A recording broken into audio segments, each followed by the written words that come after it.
Hello, hello, hello. Hello, hello, hello. Welcome everybody to yet another freaking Toonkind at 12 frames per second. Um,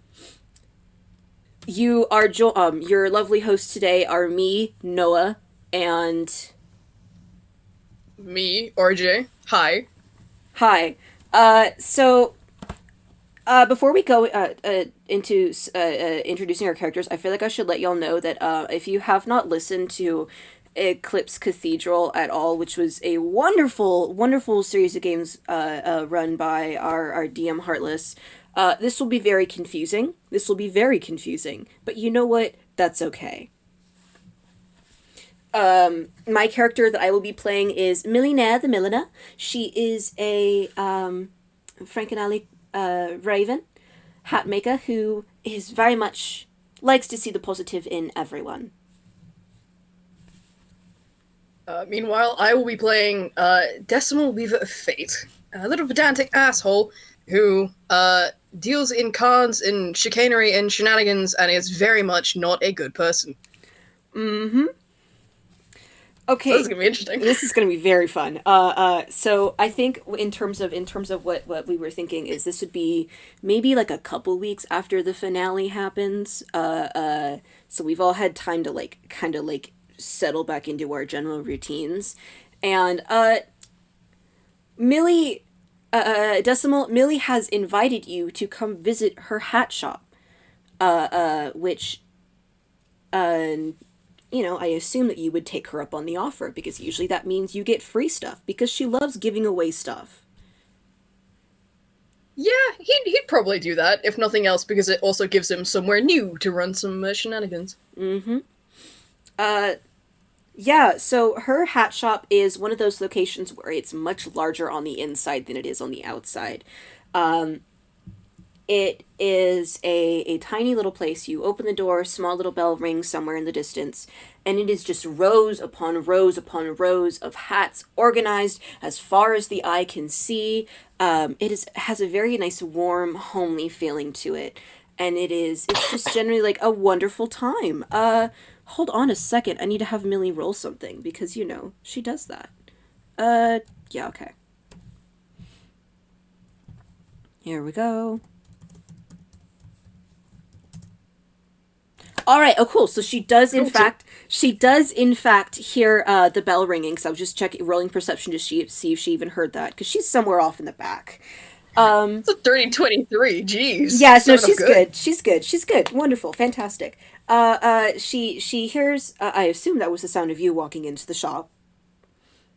Oh yeah. He'll be calling out like hello, hello.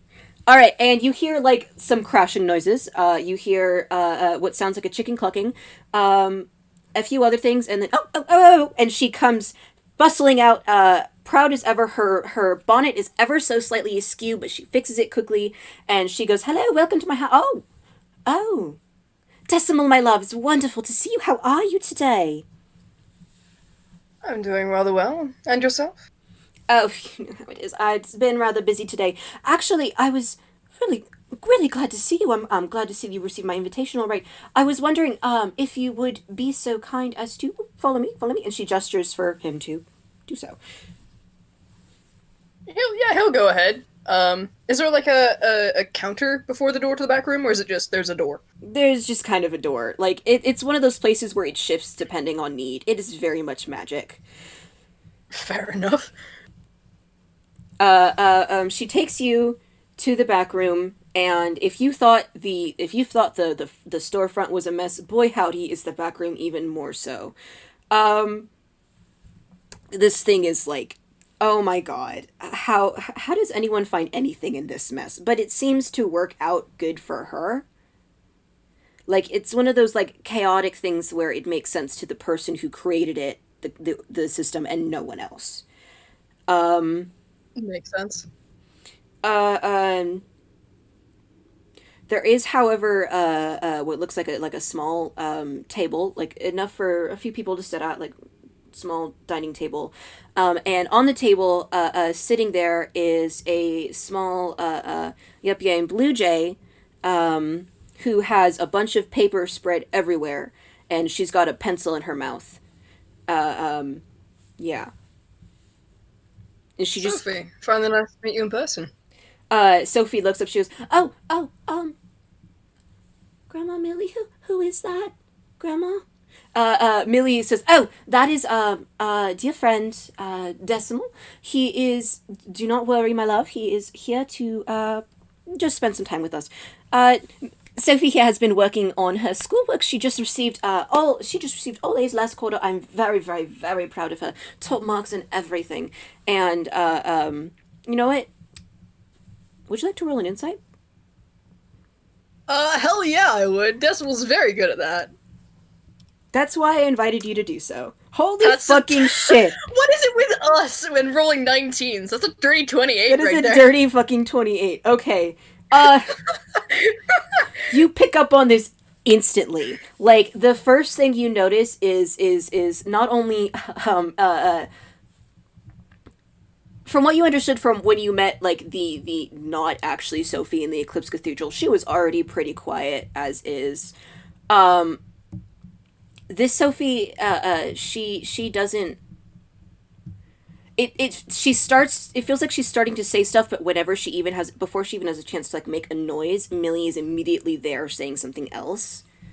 And it kind of continues on like this, where Millie just kind of sort of like prattles on about all of Sophie's different accomplishments and how she's so proud of her granddaughter, and isn't this just lovely? And oh, would you like a pot of tea? By the way, I probably should have asked to begin with. Decimal's going to entirely ignore the tea question, and like he's just casually leaning against the table, looking over her work, and goes, "So, what do you think of your teachers?" Well, my math teacher.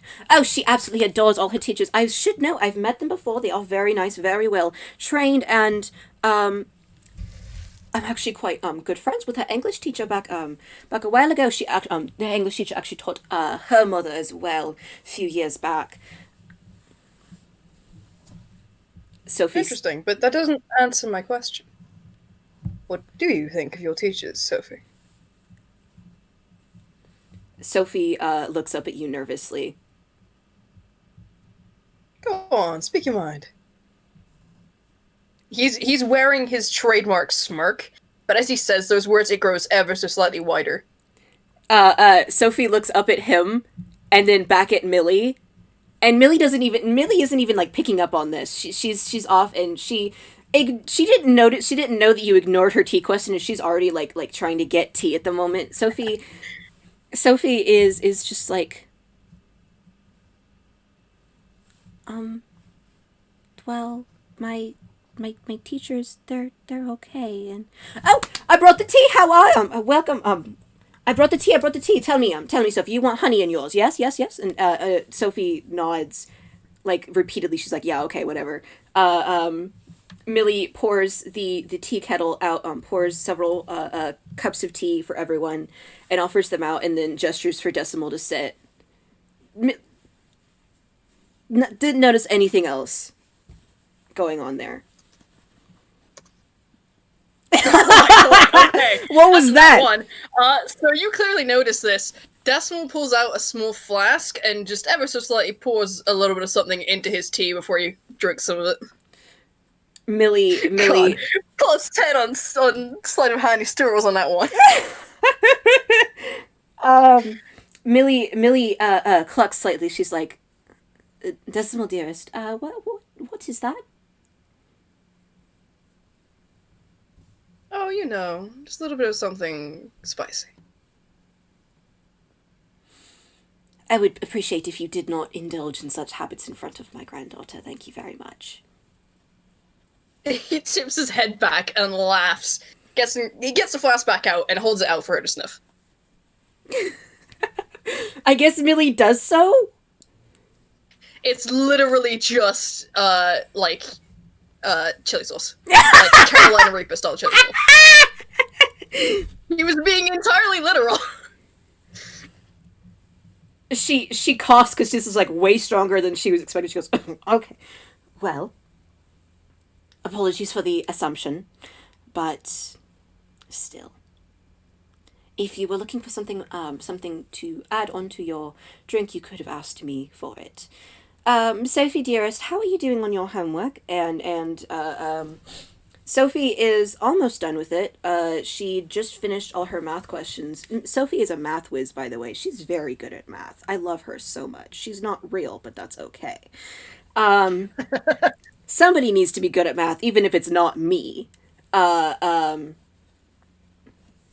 and she kind of like looks up at Millie and she nods a couple times and sort of starts collecting all her papers again. And she looks like she's about to leave, like to go somewhere else. Why don't you join us for some tea? Oh, oh, I've met a representation of you. It'd be nice to know the real one. You know? oh. That's nice of you to ask, but I don't know if I'm supposed to. Oh, nonsense, nonsense, dear Sophie. Go ahead, sit down. Quick, come. Tell us all about your most recent accomplishments. I do so love hearing you talk about that. Uh, um, Sophie takes the opportunity to put her homework back in her hammer space, and she just kind of sits there.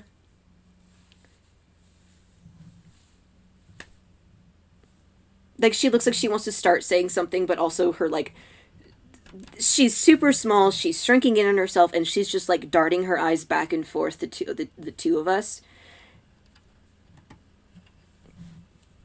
Decimal, like, notices this. So he reaches into his coat again and he pulls out his Taroka deck. He starts shuffling it between his hands. Mm-hmm.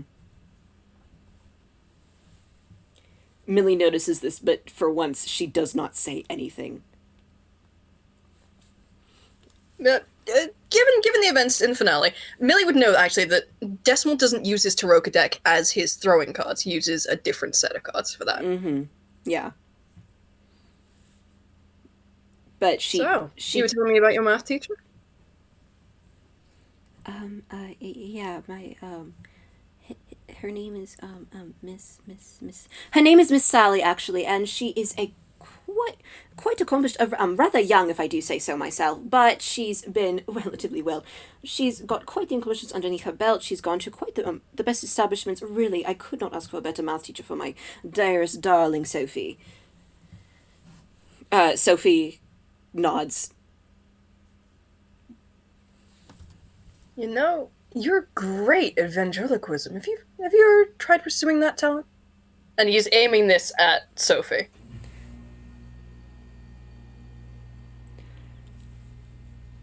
Hold on a second.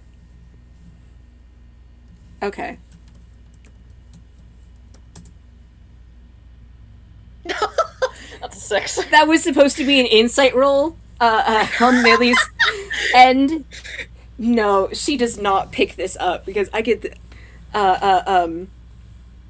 Sophie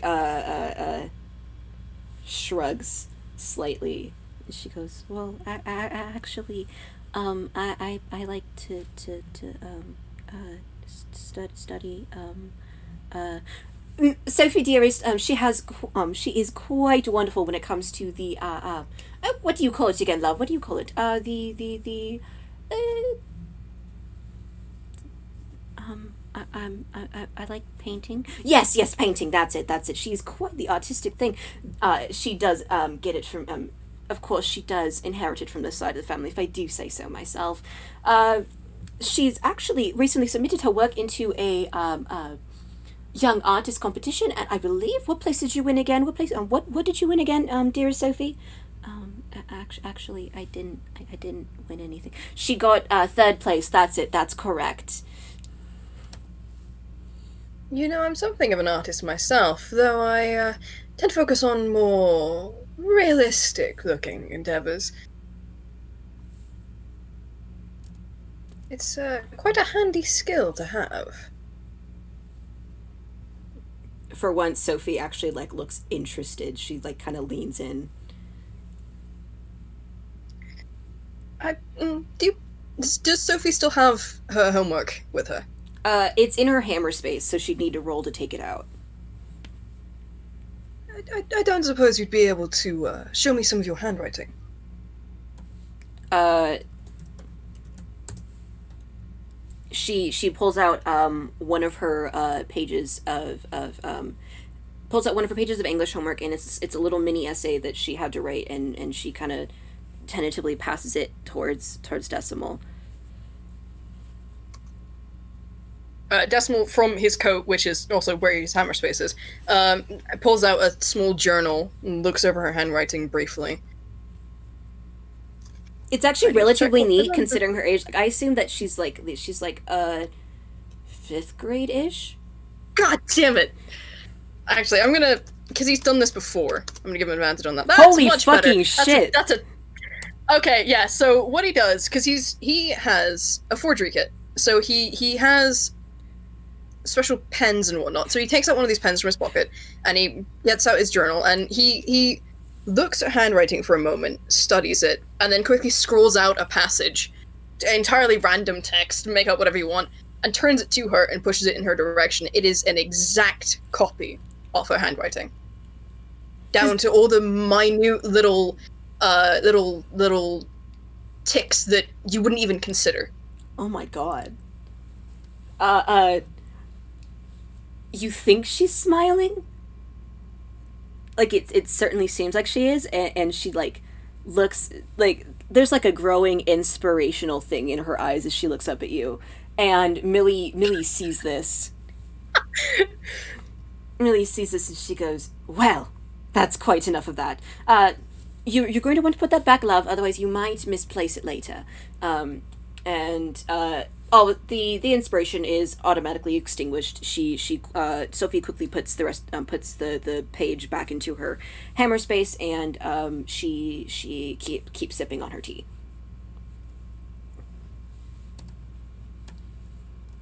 Decimal's eyes just narrowed, just the tightest bit. He's still smirking, still looks fairly amiable, but there's just a little touch of something in his eyes. He'll take back his journal, put it in the pen in his pocket, and take a sip of his own tea.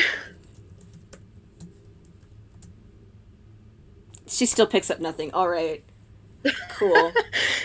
Well, if you also wanted to roll insight, I'm leaving it open to you, but it wouldn't take a lot.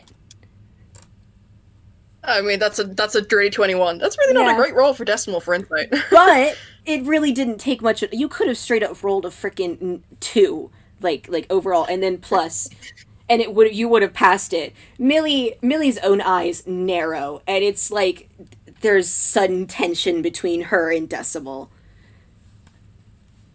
Oh, Decimal is fully aware, and he's absolutely going to milk this for all it's worth. So he picks up his tarot cards again, is just shuffling through them again. Mm-hmm. He goes, "So, what do you think you want to do with your life, Sophie? Have any ideas?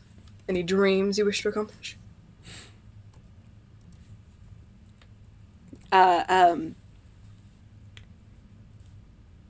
Both Millie and Sophie just both kind of stiffen up, but for very different reasons. Millie tries to gets up to try and keep herself busy because otherwise she's gonna go she starts pacing basically, and Sophie kind of fidgets with her own. She has a little button up shirt on that's still her school uniform, so she's still wearing that. She's kind of fidgeting with the buttons on that, and she goes and she doesn't say anything. She just kind of keeps fidgeting and looking around nervously.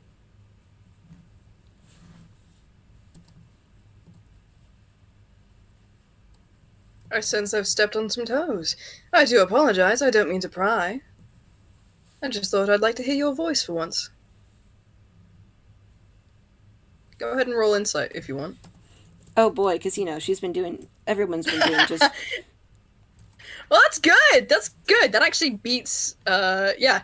So Millie will notice as he says that last bit about hearing Sophie's voice. His eyes flick to her, to Millie, looking somewhat.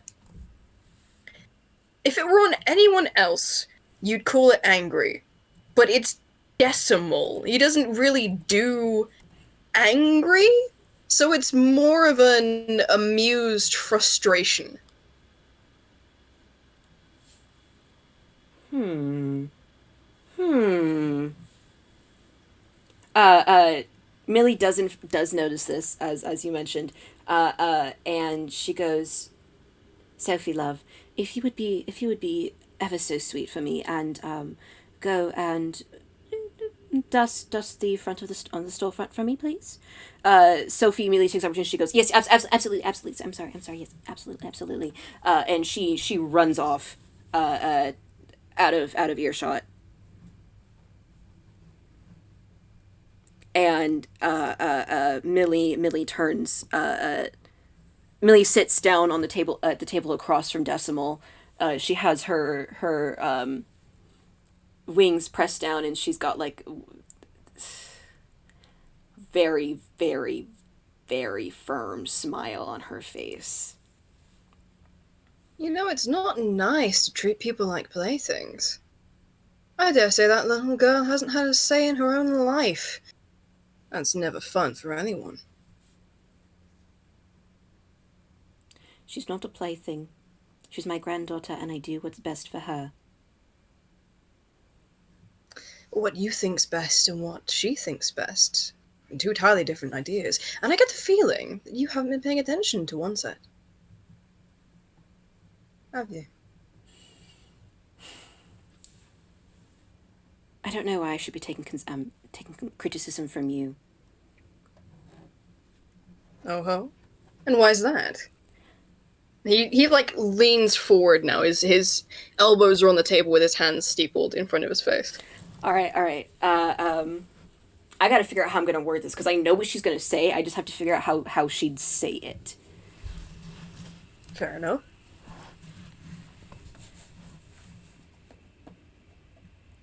I know the rest of them fell for it. Tutu Kid, Lincoln, Alexa.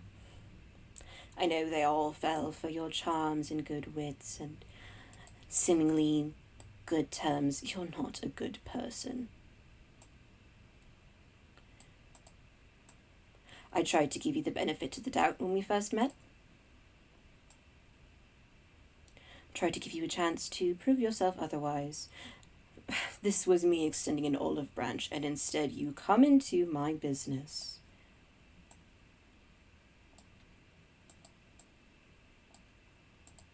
And she just kind of trails off at that. She just leaves it at that. He he literally starts cackling. And like the time before he was laughing, but it was still somewhat restrained. This time it is just full-bodied laughter. He is genuinely hysterically amused. And it takes him a moment. He flaps a hand slightly and goes, "Oh, oh. I'm honestly surprised. I'm honestly surprised. You know, you'd think a grandmother would have better instincts than that." "You're entirely correct. I'm not a good person. I never have been and never will be. I'm motivated entirely by my own amusement. But I dare say I do some good in the world, be it against my will. After all, I came here, and I'm glad I did." And why is that?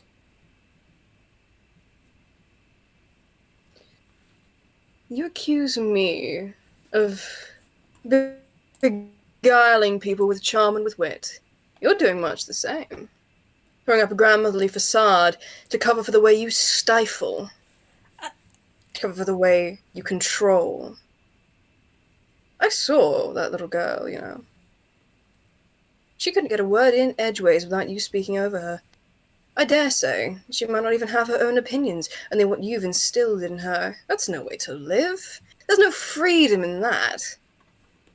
You might as well just be someone's puppet."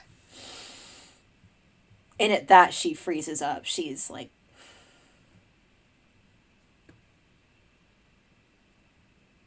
you don't know what it's like.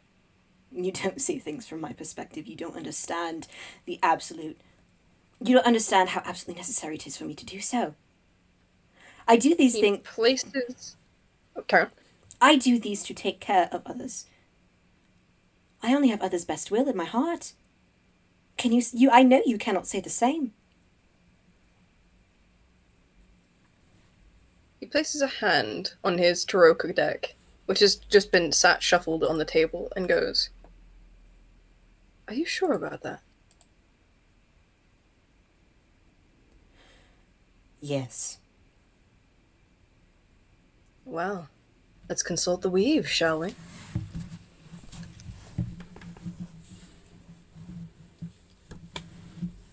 I'm very interested in this now. Okay. Um, hmm. Go ahead. Go ahead and roll. Yeah, go ahead and roll a d54. Okay. Okay. 39 already.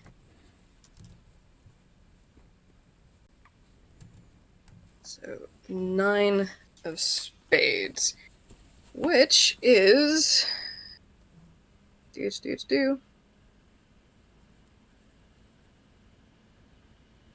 The 9 of swords. Alrighty. And go ahead and roll me a d2 as well, please.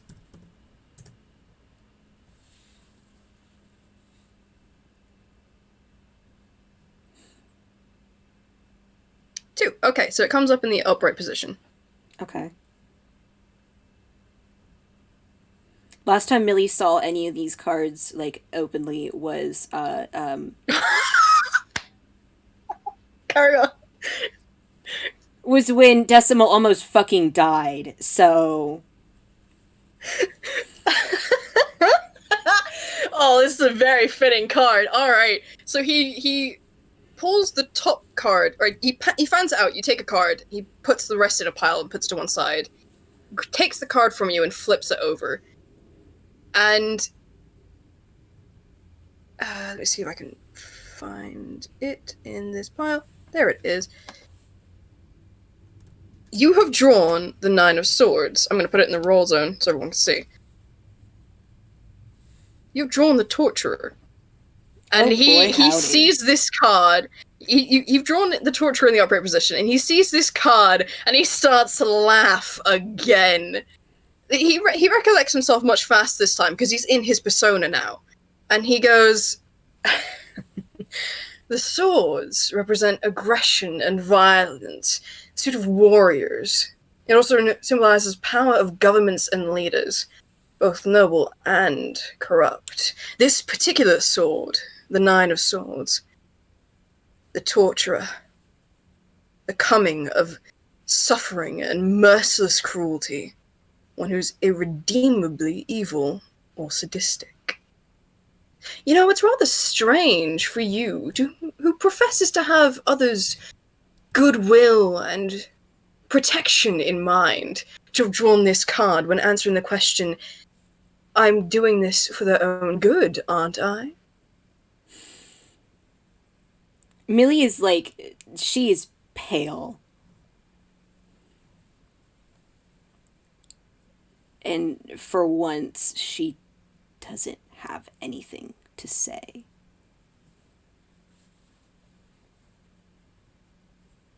She just kind of like looks at the card, doesn't even look back up at you, just looks at the card. But, in fairness, you also asked a question of me. Do I understand anything of protection or having others' good fortunes in mind?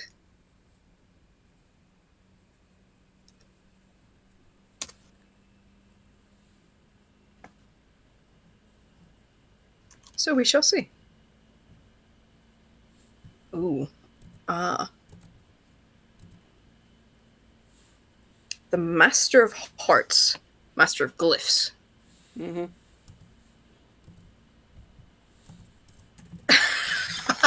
This is also very fitting, oh my goodness. I am fear. I am fear. So, Decimal draws a card. Actually, I need to... Oh! This is very fitting. All right, so Decimal pulls a card from the bottom of the deck this time and lays it down, and it is the priest, the master of glyphs. He draws it in the reverse position. What does Then that he one he mean? pauses. He pauses for a moment and goes, interesting. Glyphs, faith, spirituality, and inner strength. Those who devote themselves to the service of a higher power. Dedication and willpower, or weakness of character, self-doubt and betrayal of one's ideals and beliefs. Health and healing, illness and disease. Now, in the upright position, the priest is enlightenment. Those who follow a system of values. Reversed means the opposite. You were correct before. I'm not a good person.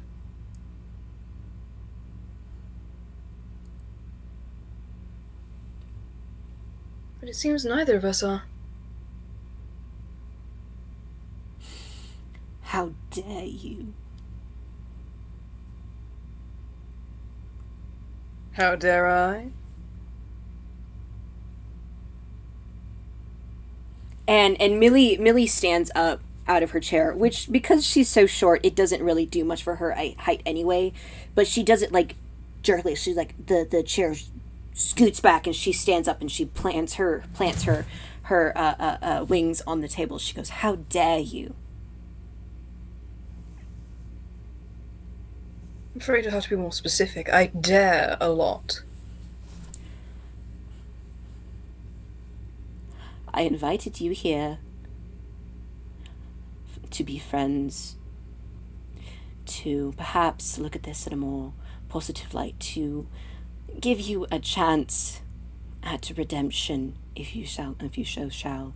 Instead, you come here, you make assumptions. Oh, no, my dear bird. There's no assumptions made here. I can see it plain as day, lest you forget. It's my business to read people. And you are so easy to read. It's oftentimes that people don't like to be confronted with their own shortcomings, but I must admit, you impress me with how furiously you refuse to admit them. I have done nothing wrong. No, you've simply stifled a girl, and probably her parents too, by the sounds of it. That's no life. Life without freedom is not a life worth living. She should be able to go places, do her own things. But you refuse. You don't listen to her when she's talking to you. Soon she will not bother to talk at all. What? And expect her to just go around and make terrible decisions, to make terrible choices, to end up like someone like you. Someone who delights in the misery of others, who will only do good because he is forced to do so. That is not a life either.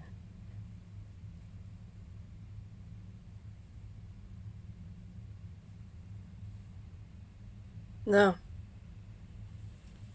I expect you to trust her. We are extremes. We are more similar than you wish to admit, than I wish to admit. But we are not the be-all, end-all of everyone. She has a good head on her shoulders, clearly. You just need to allow her time to grow. Space to do so. But you won't, and I'm curious as to why.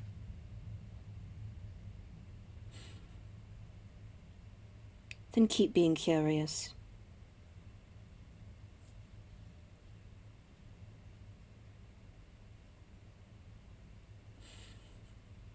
Well. And she pauses, she collects herself. A lovely conversation, I'm sure. Now, Well, that's certainly enlightening. I have business to attend to, and I'm sure you have others to deceive. Please leave. There was no deception here, dear Millie. Only the truth. Whether or Leave! not you reject it is your own choice. But I can see I have overstayed my welcome. And he stands up with a flourish, packs his token cards back up, sticks them back in his pocket, and bows with a little doff of his top hat. And goes, I suspect we shall be seeing each other again soon. Though I suspect you wish it will be longer. And he turns around and he leaves. Sophie finally pokes her head back because she was eavesdropping. Because of course she was. Obviously. Of course she was.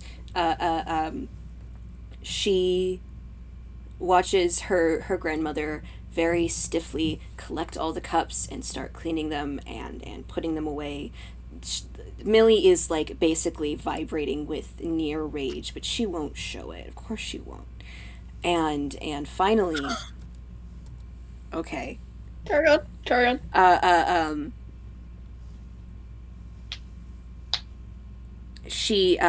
Millie sees Sophie looking, and she almost snaps, like almost like snaps, like yells at her, but decides not to at the very last second because she's like, no, gotta maintain the grandmotherly persona because it's hard to do sometimes, especially when you've been laid bare like that. And she goes, Sophie, love, you know I only have your best interests at heart, yes? Yeah, yes, Grandma Millie. And I would love to know what you were rolling for. Yeah, so I rolled a natural 20 on that, so Millie doesn't see fuck all. You remember the note that I said was just random writing? Mm-hmm. It wasn't so random. Okay. As he leaves, he sends a little nod to Sophie, entirely aware with his passive perception of 19 the entire time she was eavesdropping.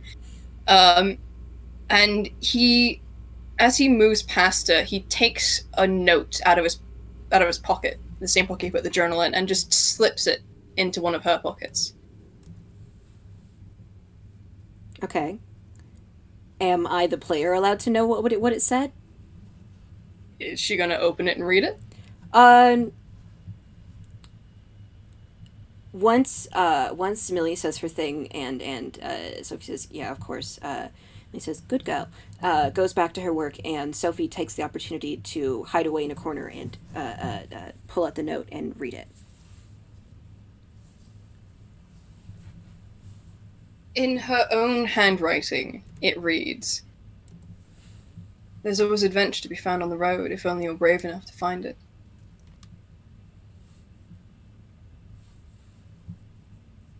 Hmm. Hmm.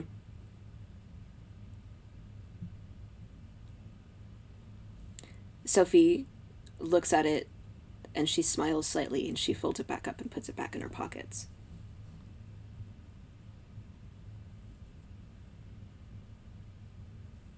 And, I didn't really have anything else planned. Yeah, no, neither. That was, well.